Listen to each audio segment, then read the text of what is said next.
And now we can get to our guest tonight. All right, let's see. All right, Gabbie, where are you at? Can you unmute, hun? Yep, I just did. Oh, how are you? I'm good. How are y'all? I've never been better. I don't know about everybody else. So you can drop a comment in the chat since I've muted everybody. It's like every time we get on the Zoom, like this is what I hear from somebody. I'm like, dude, you're unmuted. I don't understand. So I just mute everybody. Mike's really nice. He lets everybody unmute, but I can't. It'll send me over the edge. So that being said, thank you for hopping on with us. We're excited and honored to have you on. Tell me a little bit about yourself, Gabbie, how long you've been here at Family First Life, what you did before you got started in the insurance industry. Yeah, so I'm a mom of three. Me and my husband, and we have three children, a 10-year-old, a 2-year-old, and a 1-year-old. Um, yeah, before this, I was a mom for 2 years. I had two little ones back to back. Before that, I was in the medical field, so no sales experience. Really wasn't looking for anything. I wanted a stay-at-home job, and it's turned into a little bit more than that, obviously. But yeah, I didn't have any experience, just decided to jump in, saw someone post on Facebook and kind of watched for a while. Shows social media is important. And I just kind of kept like watching her stories and what she posted. And then I reached out and started. Okay. Yeah. What did you do in the medical field? I was a dental hygienist, so in the dental field, but So, so like, did you ever have someone open their mouth and you want to throw up? Like, that's all I could think about people that do what you did. yeah, I mean, I worked in oral surgery for a while too, and that was rough. Yeah. But I bet. Okay. just didn't So want to this do is another another, 8 to 5. Yeah. yeah, no doubt. So this is another, this is completely opposite of that. It's a lot cleaner. You do Right. it from Yeah. It home, is a do it lot from wherever cleaner. you want. You can control your schedule with three kids. How did you say the kids were 3, 10, and what? I have a 10-year-old. I have three boys. So a 10-year-old, a Three two boys, year old, and a 1-year-old. 2, 10, and 1. Okay. Mm-hmm. Big jump there. Wow. Yeah, that's a big jump. So you guys were done, but then you weren't done all of a sudden. Right. And then, yeah, Oh, then came a surprise. So here we are. Yeah. was the 1 and the 2 both a surprise? No, the second one was not a surprise. The second one, yeah, was not. The third was Okay. definitely. So, Fair enough. yeah. So, and what does your husband do? He works at a steel mill. So he is a pot operator there, and he works 12-hour shifts. So he's on 4, off 4, and he works from 5, he leaves at 5:30 and doesn't get home till 8:30. So it's just me. I have a sitter obviously during the day. But my 10-year-old is in year-round travel ball. So he has 4 practices a week. It's just made for those. So my day has to be very structured in order to be successful, I guess, throughout the day. Okay. Tell me a little. My dad was in the steel business he worked at the steel plant in Baltimore for 40 years. Um, and he worked like that. That ain't no joke. Yeah, he So doesn't get home tell till me, 8:30. He's black when he comes in, just like completely black, covered in soot and all the things. And he's just, yeah, yeah, I mean, just covered, dirty, and ready to go to bed. So it's just me to do dinner, practices, all the things. for sure. Okay. So tell me a little bit about the structure in your schedule because that's super important. And again, I always say the three most important things of this business is lead, schedule, phone script. Most people that aren't successful screw up number one or two because if you have good number one and two, you're going to get good at number three anyway. But schedule's the hardest, I think, for new agents that get this freedom from a 9 to 5 job, and they're like, "Oh hell, I can do what I want when I want," and then they wind up, screwing themselves. That makes sense. I had the same thought process. I did all my tests and the exam and stuff in, I think, June, and I was kind of like slow about it. I think I started in July, but I was doing like a lot of personals in July. We really didn't have, like we didn't know where to get leads. We're just scrambling, and whatnot. So, uh, I don't know if I did not have a schedule at all. My goal was I was going to work when the little ones took a nap.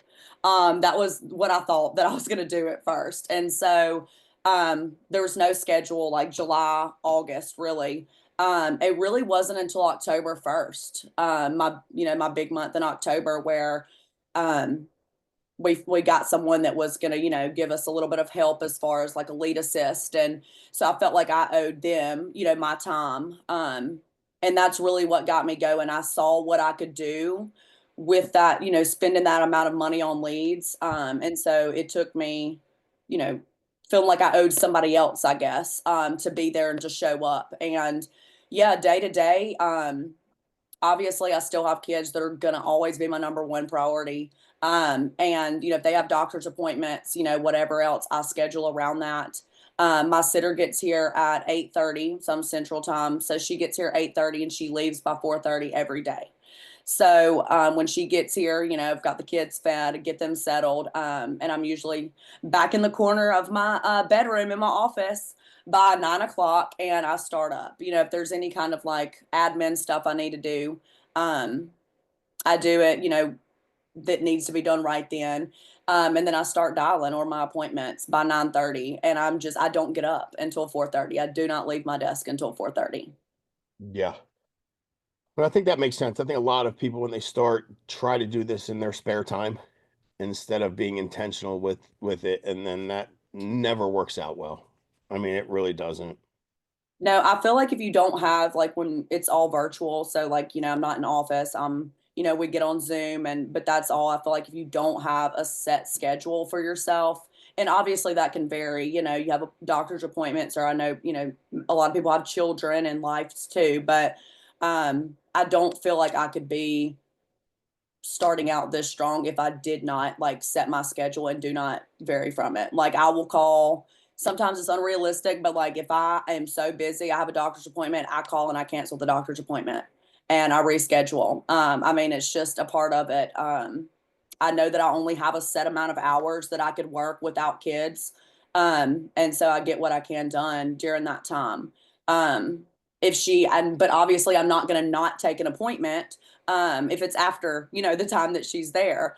For instance, there was one time I was in the middle of changing my baby's diaper and I got a call and I just answered it and out of the blue. And I was like, oh, hey, I'm so sorry. And literally in the middle of changing his diaper, I had to drop the diaper, the baby, and take off back to my bedroom.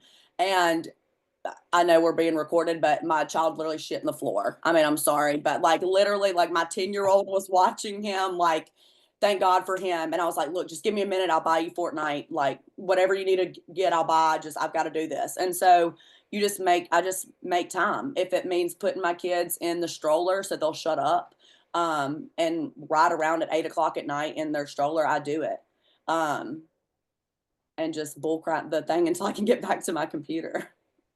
I'm with you. Okay. Yeah. I, So I love that. probably too much information, but yeah, you could do what you got to Yeah, that's do. right. You gotta do what you gotta do. All right. What so how long you been here? 4 months? I've been here since July, so but I wouldn't say So like 5. October is when I really like got into it. So yeah. Okay. So what did you issue in October, November, and what are you at so far in December? October was at 80. I did 80 in October. I did 75-ish in November. And I'll be around the same for December. 75, 80, somewhere around there. Yes, Okay. probably. But I did what you were just talking about earlier. I did take a few days off, but Santa and all the things, so I had to. I gotcha. Yeah, I mean, and listen, I'm not well, and everybody knows where they're at, right? Your Right, husband got a full-time job, your bills are getting paid. I mean, with what you wrote in just October was probably more than you made half the year being a dental hygienist. So like I'm not judging. I'm just saying most people complain about where they're at and then they do stupid stuff like take off 4 days for a holiday when those are really good days to run anyway. You got right. kids, handle your business, but by Lord, just don't complain about it. Like say, I'm good where I'm at, leave me alone. Got it. But people have, lofty goals, and then their actions aren't lining up with what their goals are. Does that make sense? And that's what I feel that like I'm different in I'm gonna take I'm weird. I'm from the South. I just saw someone say something about my accent. I don't realize how bad it is until a lot of my vets are in the North and stuff, and they say, they all make fun of me. But in the South, you don't bother people on Sundays. I do not dial on Sundays. I won't dial on Sundays. That's time for your family, whatnot. I do, some admin stuff as far as like not, obviously not calling the carriers, but stuff like that on my downtime. But that is definitely a day for my kids. I went from, spending every day all day with them to, working back here and not seeing them at all. So I still make time for that, I feel, but just going, since October 1st, I don't think there's been a day that besides Sundays that I haven't worked. Even if, my kids have a doctor's appointment or sick, I still work around that. And then when they go to sleep, I purposely have states that are different time zones so that I can continue. Um, and then I'm sometimes doing admin stuff until 1 a.m. so that I don't have to do it during dialing hours. I feel that a lot of people want to like mess around on Zoom, like, and I mess with all the people that I work with on a day. I'm like, y'all shut up and mute yourself and work. Like, just get off, like, quit chatting. Like, I love y'all, but I do not get on here to talk with y'all all day. Like, I turn myself down, I mute it where I can't hear them, and I get to work. If they need me, they'll text me and say unmute, and I'm like, I will in a minute when I'm done. Um, and yeah, I work. That's really all you have to do is work, you know? Yeah, for sure. Um, I feel like all of us are obviously social. We've got to be somewhat if you're a salesman on the phone all day, like that's got to come natural.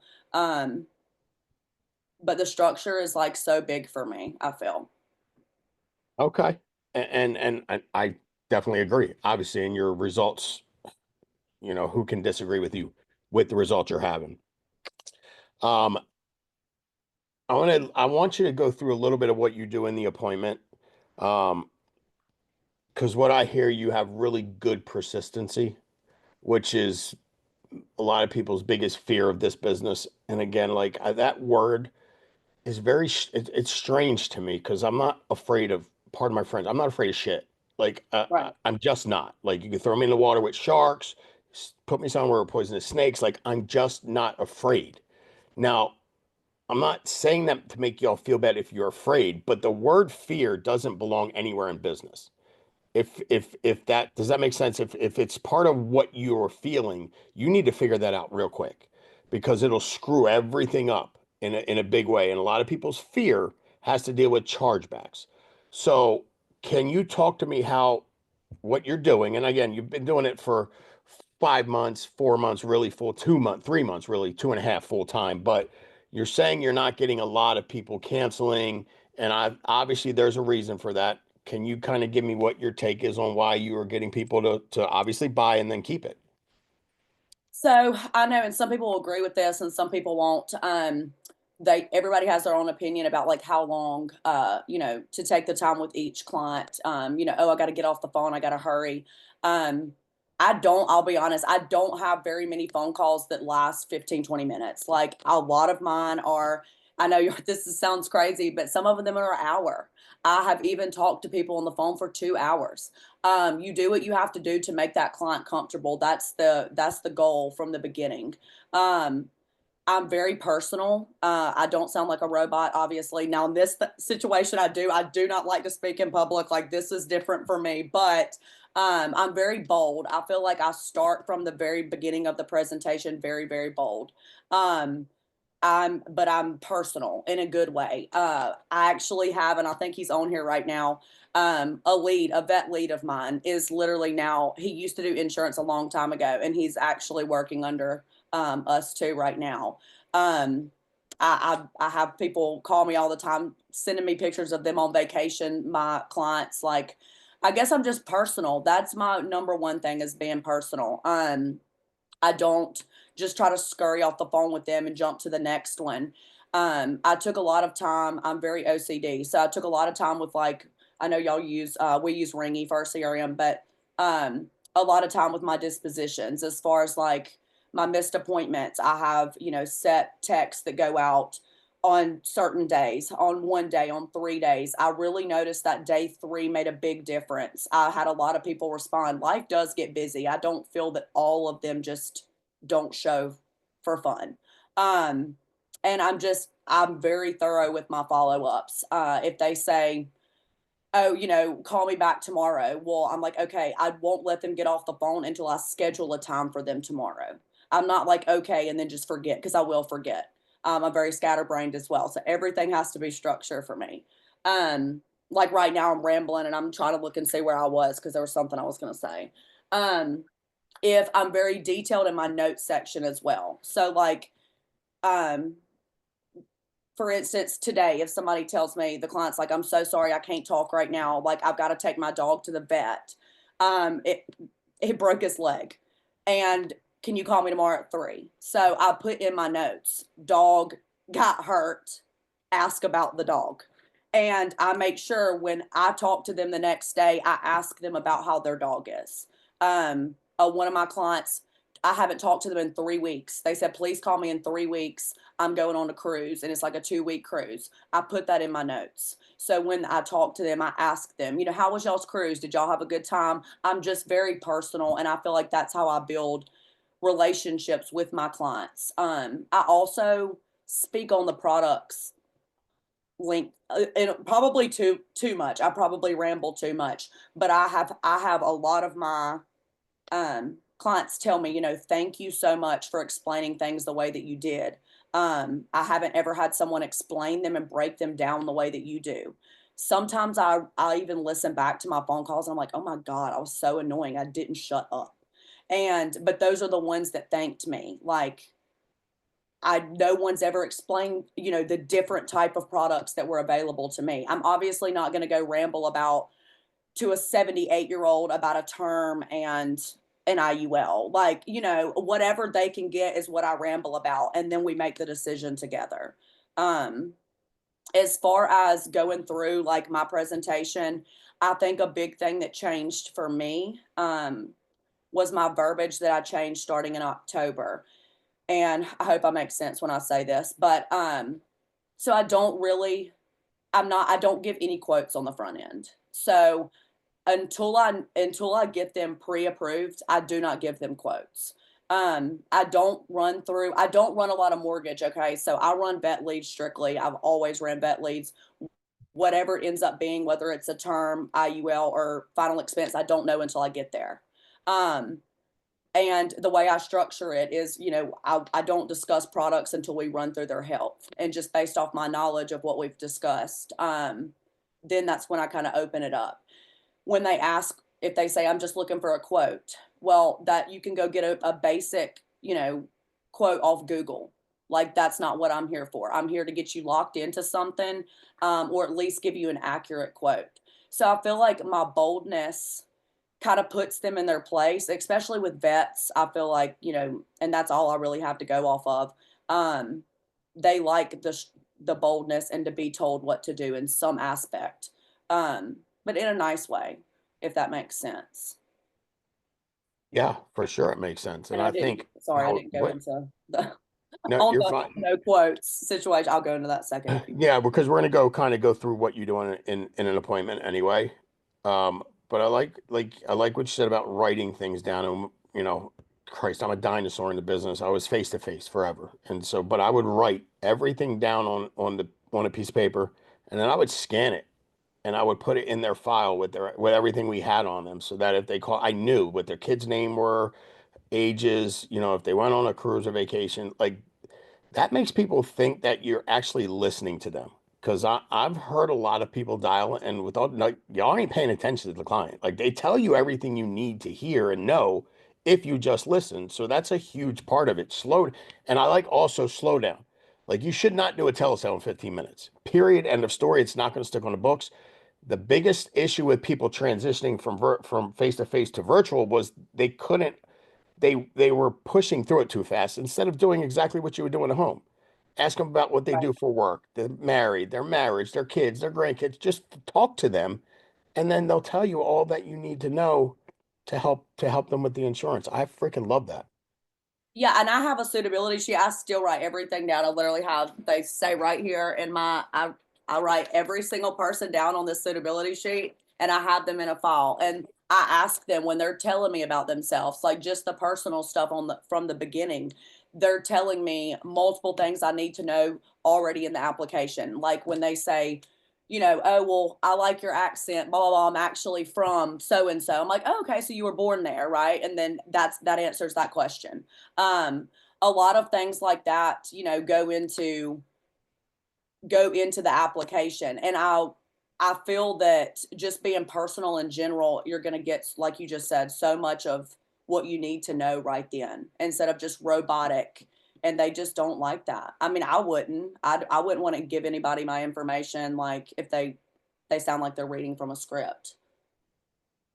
Yeah, for sure. No doubt about it. I'm with you 100%. So let's go through and do a little bit kind of let's go through your appointment. I mean, you don't have to go through all the questions you asked, but if you could, I mean, I can role play with you, or you can kind of just go through step by step what you do, the questions you ask, and then um, how you transition once they're pre-approved to showing them the prices and then closing and getting the checking information. Can you do that? Yeah, so basically, I tell them, I answer the phone, I tell them who I am. And then I tell them, I'm contract with all 50 carriers, blah, blah, blah. Um, and then kind of and I might do this a little differently on how I go into their why. Um, I'm like, who are we wanting to make sure has some money when you go? And obviously, I don't know, y'all probably run all CRM leads too. So they has on there their coverage amount. So I'm like, I see, when you filled this out, you were looking for X amount. Give me a little rundown on that, why that amount was chosen. And they're like, well, I just chose it. And I'm like, okay, well, who are we wanting to make sure gets that amount when, you're gone? And then that kind of opens them up and it starts flowing from there. Um, so then if they're like my wife and I'm like, okay, and what's your wife's name? I go in and get that on the front side and then I use their name every time I talk about it to just make it personal. Um, yeah, I mean, what was the next one? I just went blank again. What was the next question? Just kind of go through from Yep, go start to through the finish rest. what you do. Yeah. Yep. Okay.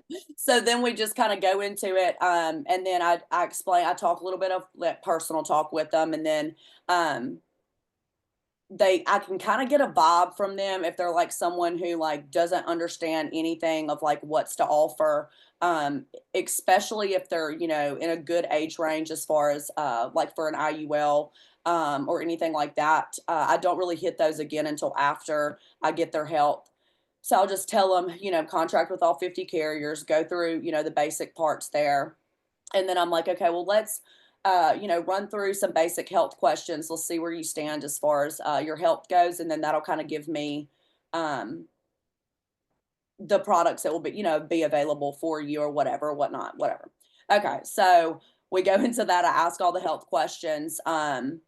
And then from there, if they're healthy, I'm like, okay, well, we have a little bit, I don't even know what I'm trying to say. We have more options as far as that goes. And then if they're like consistently saying, oh, well, I'm just trying to get a quote. I'm just trying to get a quote. I just want to know the price.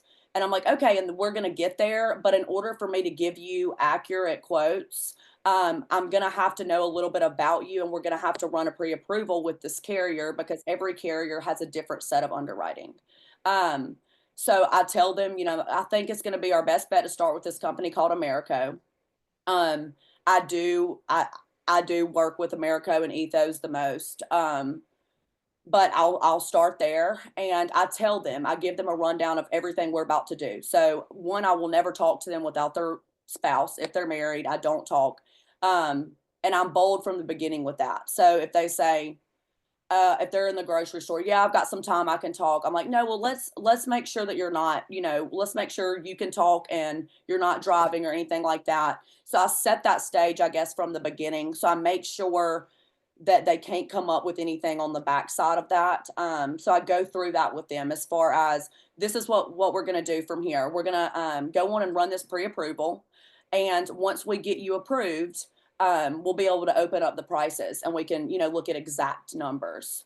Um, so and most I don't really get any negative feedback as far as that.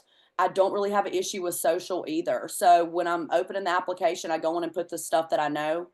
Um, and then I get the address. I do everything around the social. and then I come back to the social. If like, especially with Americo, it's like this third thing you have to put in. I go around it, I get a dress, all the things, and then I come back and hit the social. I don't ever have really any no's on giving me their social. Get the social, move forward, and then get the text code. And then if there's still, the prices are coming up, I give them good news.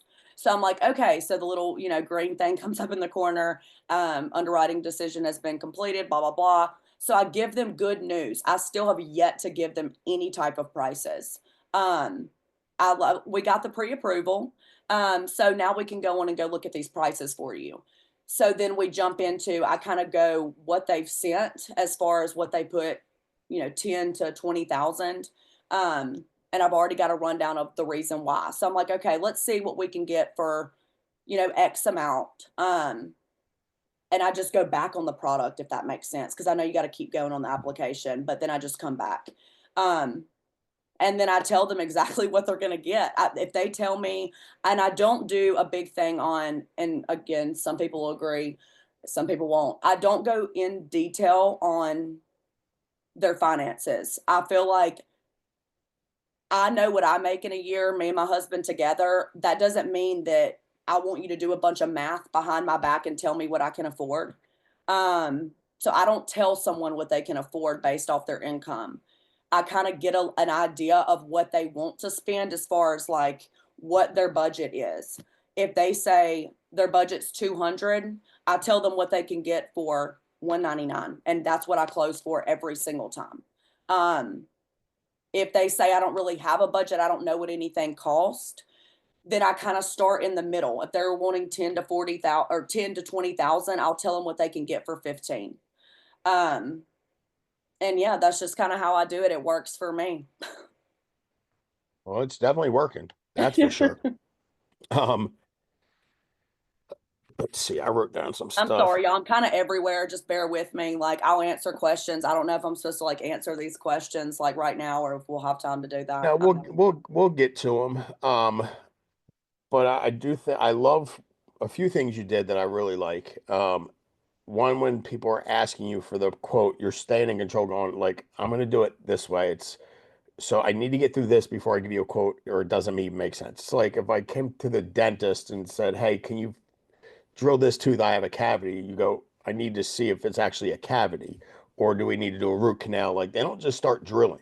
Just saying, I mean, it's our job. And I think you being in control like that allows people to know that A, you're confident, your posture's good, and that you're not afraid to tell them no, which is also not a bad thing. Um, And I think actually the lead, my vet lead, I think he's on here that actually, what's his name? Todd, and he Todd. gave a good rundown to people. Is it Todd Lewis? Yes. All right, I'm gonna unmute him. And he can, I mean, like he has a good, the Yeah, other he's got a side of great. it. Yeah. Todd, what's up, buddy? How are you? Hey guys, good to see you. Thank Great you for job, Gabbie. You're making me thank want you to make for it your all over. service. Thank you for your service, first of all. Hey, thank you, brother. Appreciate it. Yeah, man. All right, so give us the rundown. What was Gabbie like on the phone? I mean, this is perfect because I it doesn't get any better than this. Yeah. So over the summer, I was getting to be that age where I was taking a look and assessing where I was at. My wife and I had become empty nesters. I'd had my SGLI while I was active duty. I had retired in 2017. I had my VGLI insurance for a while, but then I got caught in the in the graded increases of that term every 5 years. And I started crunching the numbers and I realized, heck, if I keep this 15 years and live long enough, I'm going to be spending $2,000 a month on term insurance. And that's crazy. So I was looking for options and I replied to a vet lead capture page. And lo and behold, I started getting drips from Gabbie, and I got a call. And I'm like, part of it is great. That's what I asked for. And the other part is, oh, great. Look what I got, right? You And almost said you weren't going to answer the phone call either, Todd, but you did. I wasn't. And her persistence, and Gabbie said it very eloquently and very truthfully. She was very direct, and she didn't let me outsmart myself. And that was huge. she called me on it. She said, well, wait a minute. Yeah, it's great to think about it. It's great to have these great questions and ideas, but is your family going to be covered with these great ideas? Don't cover your family's expenses once you're gone. Essentially is what I got. And because of that persistence, she got my attention. She was able to provide me options and then solutions. So it went so far as to, hey, I'm looking for a part-time job. Do you know anybody? And Right. what was you said your wife was like, and you say it the nice way. Like, I know I'm bold and I know I'm like kind of bossy. My wife said, I've never heard you let anyone get away talking to you the way she talks to you. And it's not mean, y'all. I'm not mean, but like, I really just don't let them get a chance to tell me no. And if I get that, Sure. all that negativity out from the front side. So I'm like, if they're like, well, I'm looking for a quote. Okay, well, go get that on the internet, because you can go get an inaccurate quote on the internet. That's not what I'm for. I'm not giving you a quote. I'm not the quote queen, but I was for a while until I changed my verbiage. And I'll tell them that I'm not here to give you a quote. Don't waste my time. I don't want to waste yours. I was on the phone with a guy for like an hour and a half one time, and he was like, yeah, well, I think I'm just going to think about it. No, you're not. We're not going to think about it. You've wasted an hour and a half of my time. I've wasted an hour and a half of your time. We're going to do that, and you have 30 days to think about it. And if you want to cancel, I don't really care, but I'm going to submit this application today. Another thing I know that is not great, as far as like, I guess because I write so much, that post dating a week out, isn't really a big deal to me.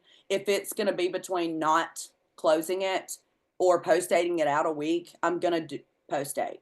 And I feel like I give them that trust, as far as like, they don't think I'm doing it or putting them into something that they have to pay for today. And again, some people might not agree with that. It's just the way that I work. So if they need to post date it out, I post date it out. I'm pretty sure Todd needed to post date it out. What, Todd? 25 days? And I did it, because at the end of the day, it's about them.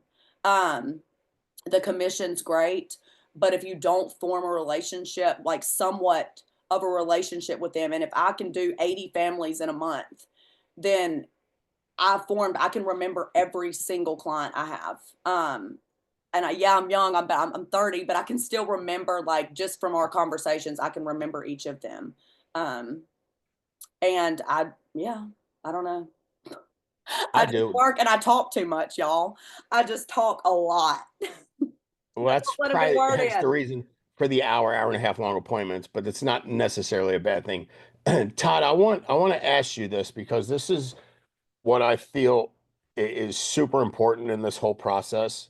How far into the process did you, and were you on just a call or were you on the Zoom?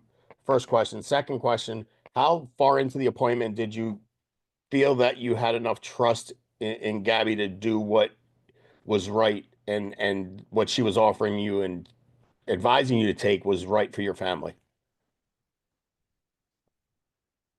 You're I got to muted, unmute him again. God. I got to unmute him again. He has a little issue with he's still getting to learn Zoom and muting himself and unmuting. There he is. Yeah, great question.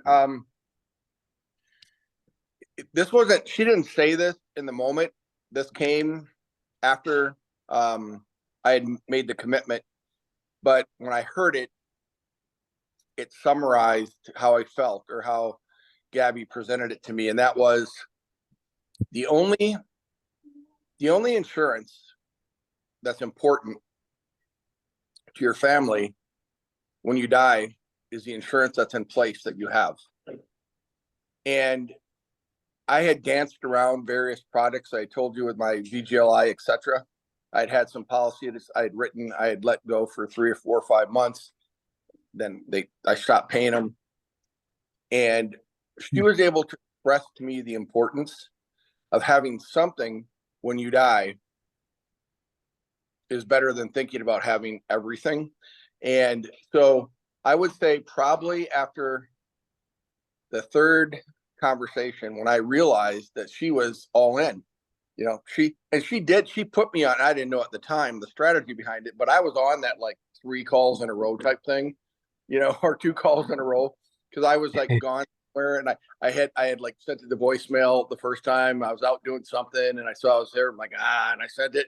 And then all of a sudden it came back in again. I'm like, I have to take it. So I did.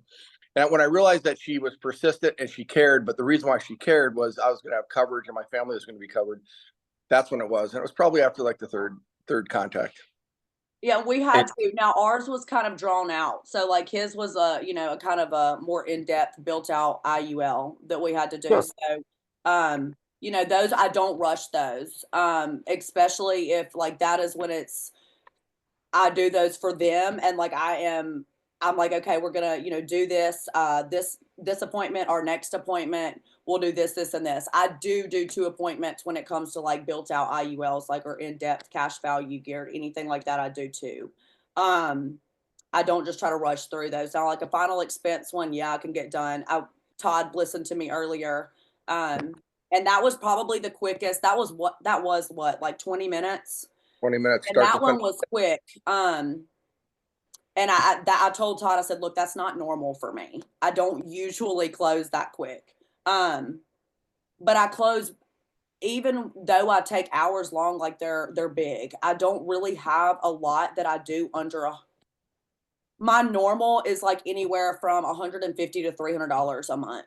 And I don't have a lot of chargebacks. So I don't know where, as far as that, I think that budget situation, I know that like my upline, she listens and she's like, I think I downsell them too much.